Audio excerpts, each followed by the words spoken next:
Assalamualaikum warahmatullahi wabarakatuh. Salam sejahtera. Perkenalkan, saya Dela Olivia Katrina Kalangit, dosen tetap jurusan Administrasi Bisnis, Prodi Manajemen Pemasaran di Politeknik Negeri Samarinda. Video ini dibuat sebagai salah satu persyaratan pengajuan sertifikasi dosen, yaitu pernyataan diri dosen dalam unjuk kerja Tridharma Perguruan Tinggi atau PDD UKTPT. Pada kesempatan kali ini, mata kuliah yang akan saya gunakan sebagai bahan video pembelajaran adalah Customer Service atau layanan pelanggan yang saya ampuh pada semester genap tahun 2024-2025 dengan bobot 3 SKS dan merupakan mata kuliah inti yang diampuh oleh mahasiswa semester 4. Mata kuliah Customer Service ini membahas peran strategis pelayanan pelanggan dalam mendukung aktivitas pemasaran dan membangun loyalitas konsumen. Mahasiswa akan mempelajari prinsip dasar pelayanan, komunikasi efektif, penanganan keluhan, serta penerapan pelayanan prima atau service excellence dalam konteks pemasaran modern. Penekanan diberikan pada pengembangan keterampilan komunikasi, empati, dan pemanfaatan teknologi layanan untuk menciptakan pengalaman pelanggan yang unggul. Metode perkuliahan yang digunakan yaitu menggunakan metode DIA atau Delivery, yaitu proses penyampaian materi untuk membangun pemahaman teoritis mahasiswa tentang customer service. Kemudian selanjutnya ada interaction atau interaksi untuk membangun pemahaman melalui kolaborasi mahasiswa dalam menyelesaikan studi kasus. Kemudian yang ketiga adalah action atau assessment, yaitu memberikan penilaian terhadap pemahaman dari setiap pokok bahasan yang sudah disampaikan pada saat perkuliahan. Tujuan pembelajaran setelah mahasiswa mengikuti perkuliahan ini diharapkan mampu menjelaskan konsep dasar dan prinsip pelayanan pelanggan, kemudian menganalisis kebutuhan dan perilaku pelanggan, kemudian mendemonstrasikan keterampilan komunikasi layanan yang profesional, menerapkan teknik penanganan keluhan dan penyelesaian masalah pelanggan, kemudian menyusun strategi pelayanan prima atau service excellent, menggunakan media dan teknologi digital, menunjukkan sikap etis, empati, dan tanggung jawab. Kemudian terdapat 12 pokok bahasan dalam mata kuliah ini. Yang pertama adalah Introduction to Customer Service, The Gap of Service Quality, Consumer Behavior in a Service Sector, Jasa dalam Retail, Customer Expectation of Service, The Customer Perception of Service, Listening to Customer, Building Customer Relationship, Service Recovery, Employee Roles in Service Delivery, Customer Roles in Service Delivery, dan yang terakhir adalah Customer Complaint Management. Metode penilaian dan pembobotan terdiri dari 4 komponen. Yang pertama adalah aktivitas sebesar 5%, kuis sebesar 20%, UTS sebesar 30%, dan UAS sebesar 45%. Assalamualaikum warahmatullahi wabarakatuh. Waalaikumsalam warahmatullahi wabarakatuh. Selamat pagi. Pagi. Bagaimana kabarnya? Baik. Oke, ini adalah pertemuan kita ya, yang pertama, mata kuliah Customer Service. Sebelum kita mulai kelasnya, silakan berdoa dulu.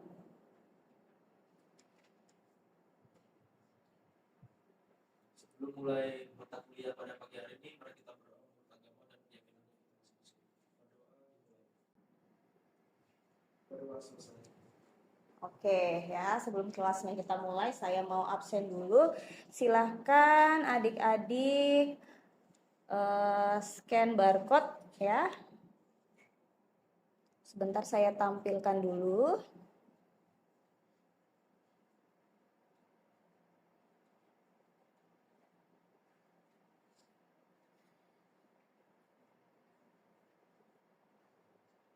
Oke, terlihat absennya?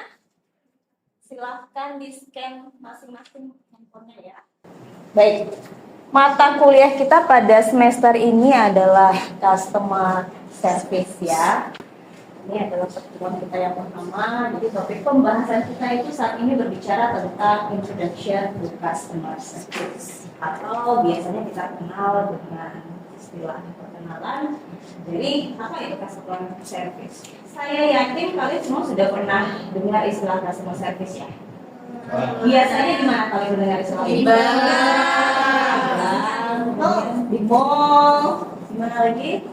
Di hotel, di rumah sakit. Artinya setiap bisnis mereka ada satu bidang yang memang menangani pelayanan customer service. Menurut pendapat kalian secara sederhana apa itu customer service?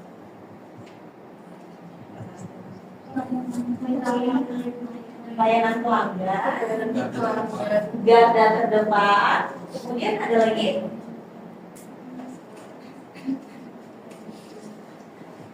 kapan biasanya kita datang untuk bertemu dengan customer service? Jika terjadi masalah. Oke.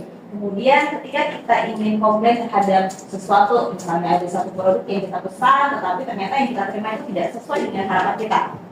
Yang kita temui itu adalah customer service. Karena pada dasarnya customer service lah yang kemudian akan memberikan kita solusi terkait dengan permasalahan yang kita dapatkan saat ini, ya. Jadi kalau ada masalah atau ada komplain, ada pertanyaan terkait dengan sesuatu yang kita temui itu adalah customer service. Oke, itu pengantar tentang customer service. Nah, kita lihat di slide di atas ini. Ketika kita berbicara tentang customer service, ada beberapa kata yang kemudian muncul atau yang kemudian vokal. Kira-kira kaitan dari kata-kata ini dengan customer service, ada yang bisa bantu saya untuk menjelaskan apa hubungan antara kualitas dengan customer service? Gimana? Atau bagaimana dengan reliable? Reliable artinya apa? Kenapa kemudian ketika kita berbicara tentang customer service, reliable lah yang muncul? Nah, ketika kita punya masalah tentang satu produk, customer service lah yang kita menggunakan untuk menemukan solusi dari setiap permasalahan yang kita dapatkan ketika menjadi customer atau menjadi pelanggan. Oke, ya sudah jelas bahwa seorang customer service memang akan melayani kita sepenuh hati, ya, sesuai dengan permasalahan yang kita miliki. Oke.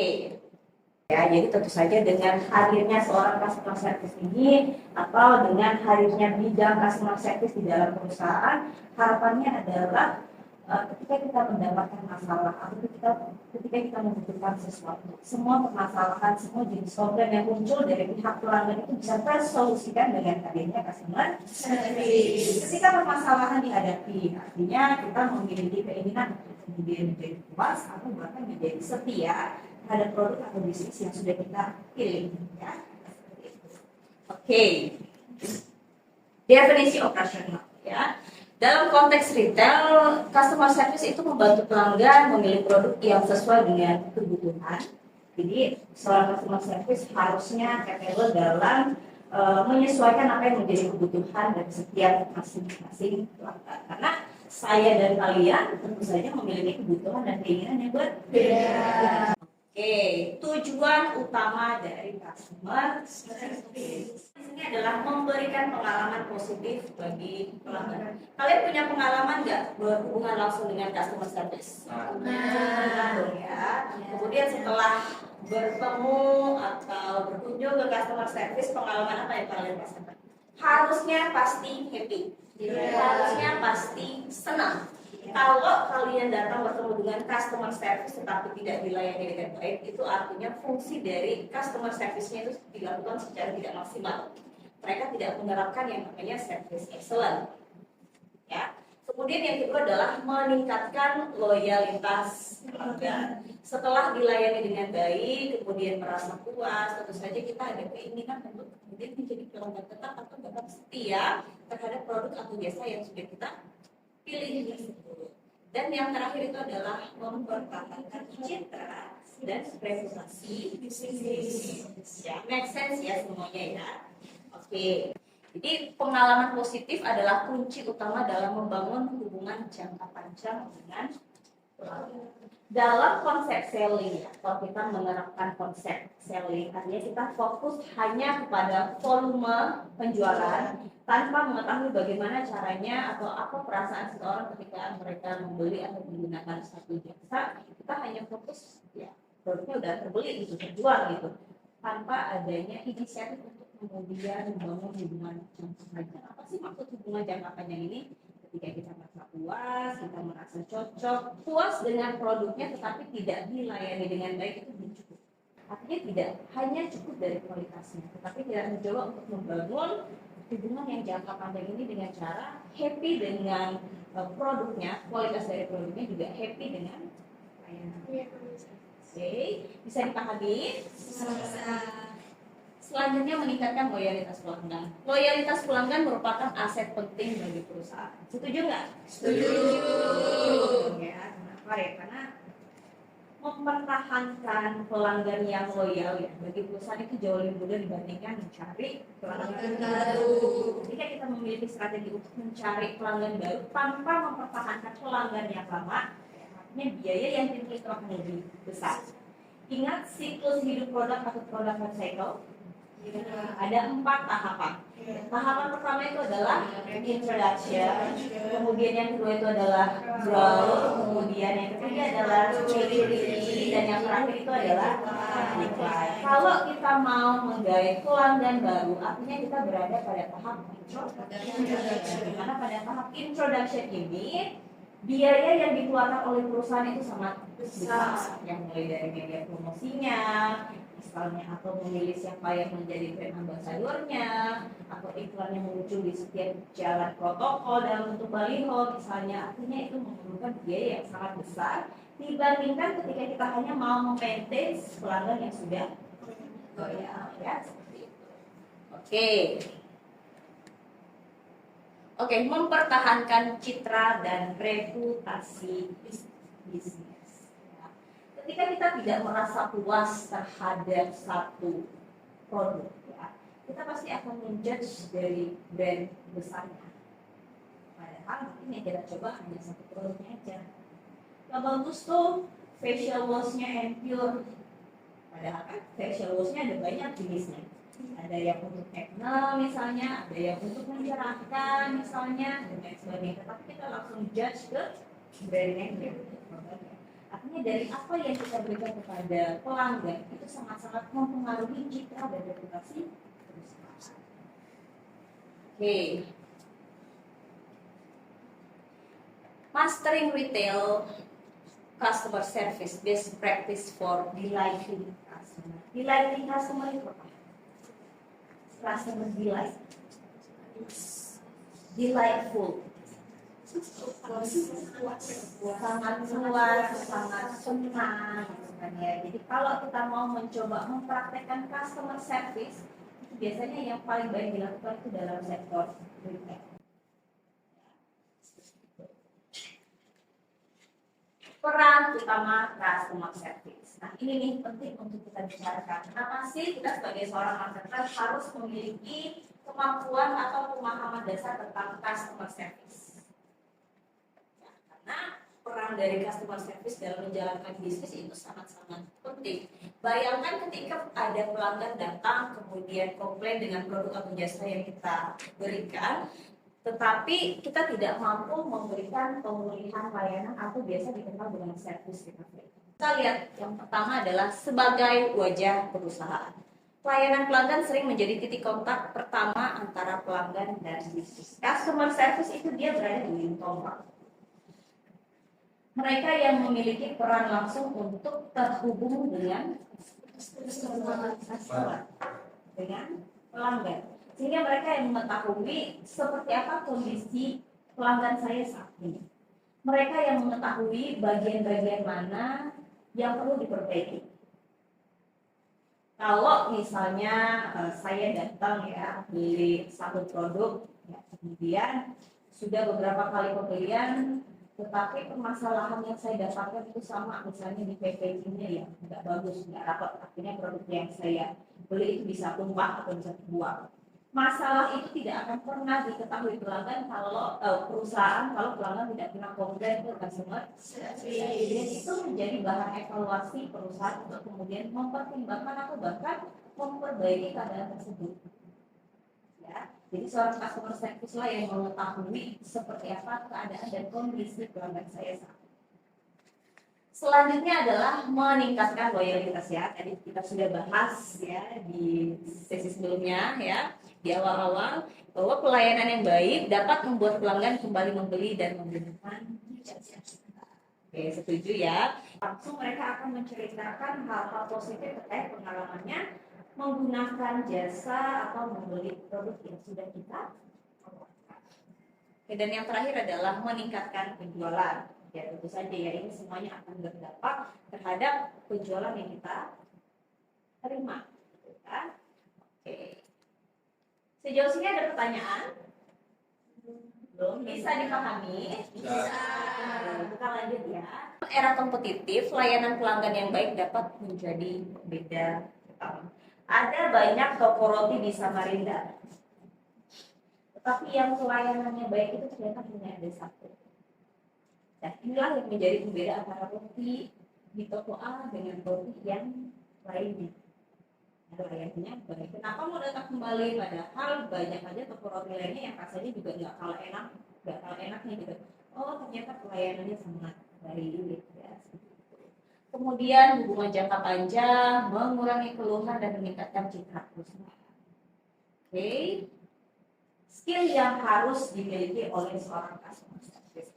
Kalian adalah mahasiswa marketing, manajemen pemasaran, dan salah satu skill yang harus kalian miliki itu adalah bagaimana caranya menjadi seorang customer service.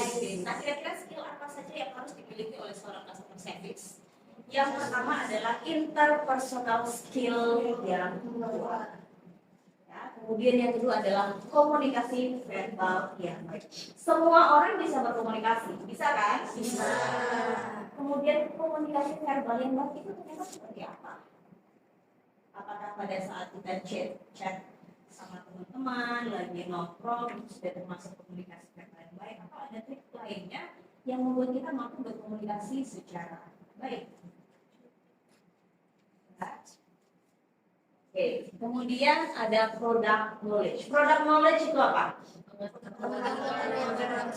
Pengetahuan tentang produknya. Jangan sampai ya kita adalah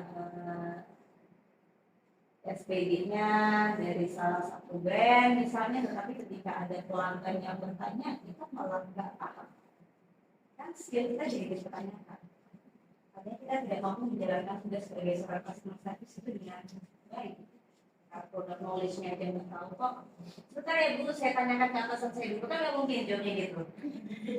Ini kandungan shampoo-nya ada apa aja ya? Ini ada alkoholnya enggak? Bisa nggak untuk kulit sensitif?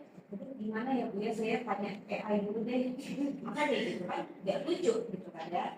Artinya kemampuan dasar sebagai seorang customer service itu adalah harus memahami dengan baik informasi terkait dengan produk atau jasa yang mereka tawarkan. Sehingga ketika ada pertanyaan atau ada komplain itu bisa diselesaikan. Oke. Selanjutnya adalah decision making. Decision making itu apa? Kemampuan untuk memberikan keputusan. Pelanggan datang dengan permasalahannya masing-masing, ya.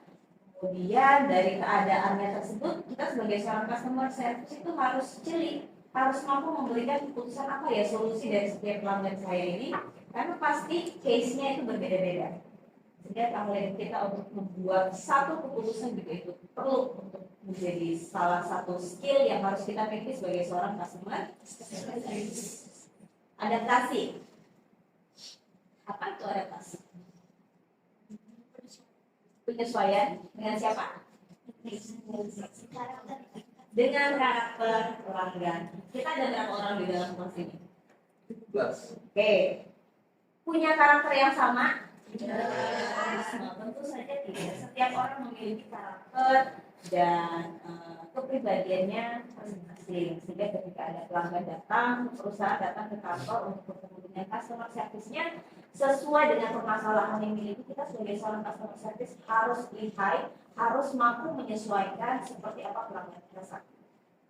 Kalau orangnya friendly, easy ya, mudah untuk kita kemudian menjalin suatu hubungan.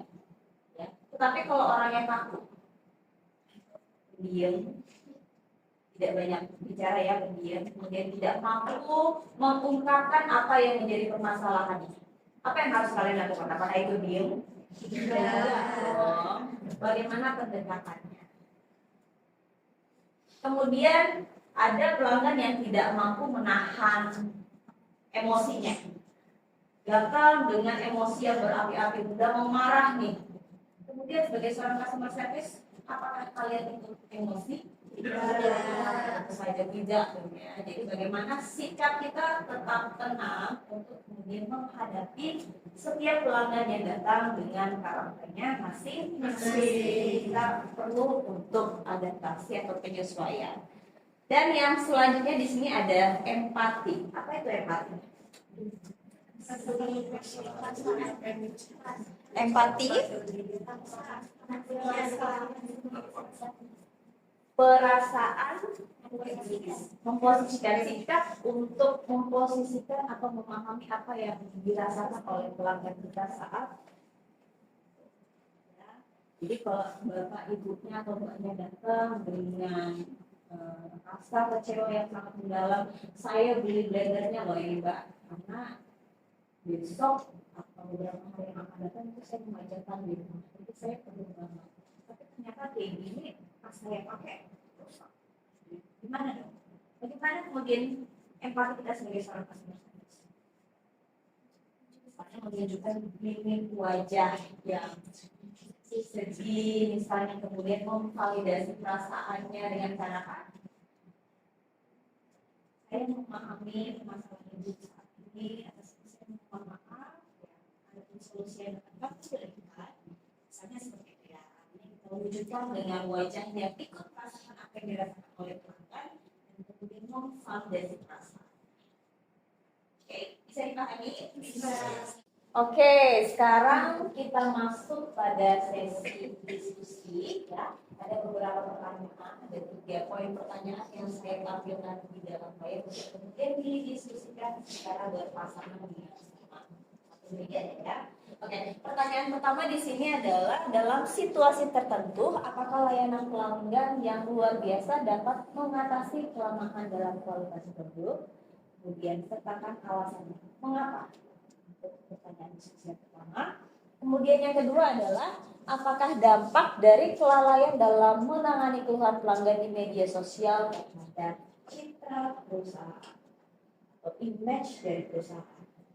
Dan pertanyaan diskusi yang ketiga adalah apakah semua pelanggan harus diperlakukan dengan cara yang sama atau perusahaan perlu menyesuaikan pendekatan berdasarkan kebutuhan pelanggan. Dijelaskan pendapatnya. Oke, silahkan didiskusikan 3 pertanyaan ini dalam waktu 10 menit. Cukup ya, 10 menit ya? Cukup. Oke, setelah itu bisa disampaikan pendapat kalian masing-masing. Nanti akan saya cek ya. Oke, silakan dimulai.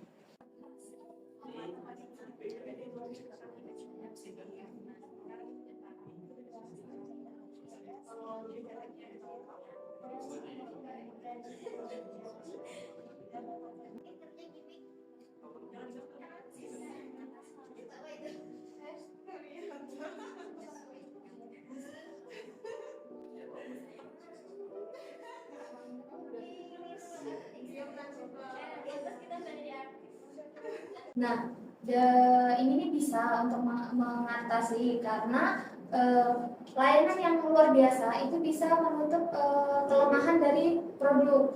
Nah, hal itu jika misalnya nih ada pelanggan yang merasa mendapatkan produk yang tidak sesuai, itu kita merespon dengan sangat baik, terus ramah, nah, dan memberikan solusi seperti memberi kompensasi atau mengganti barangnya, itu bisa membuat pelanggan itu puas terhadap produk kita dan merasa dihargai. Oke, good ya. Jadi jawabannya sudah sesuai ya. Kalau kita lihat di sini kita menekankan adalah dalam situasi tertentu. Oke, somehow ketika perusahaan kita itu tidak mampu memberikan kualitas dari suatu produk yang baik atau dari hasil suatu jasa yang belum memuaskan, ya. Artinya itu bisa di-cover dengan pelayanan yang luar biasa. Oke, good untuk jawaban yang pertama ya. Pertanyaan yang kedua, apa dampak dari kelalaian dalam menangani keluhan pelanggan di media sosial terhadap citra perusahaan? Siapa yang mau jawab? Oke, silakan Jihan. Dampak dari kelalaian dalam menangani keluhan pelanggan di media sosial terhadap citra perusahaan itu pastinya akan membuat citra perusahaan menjadi menurun.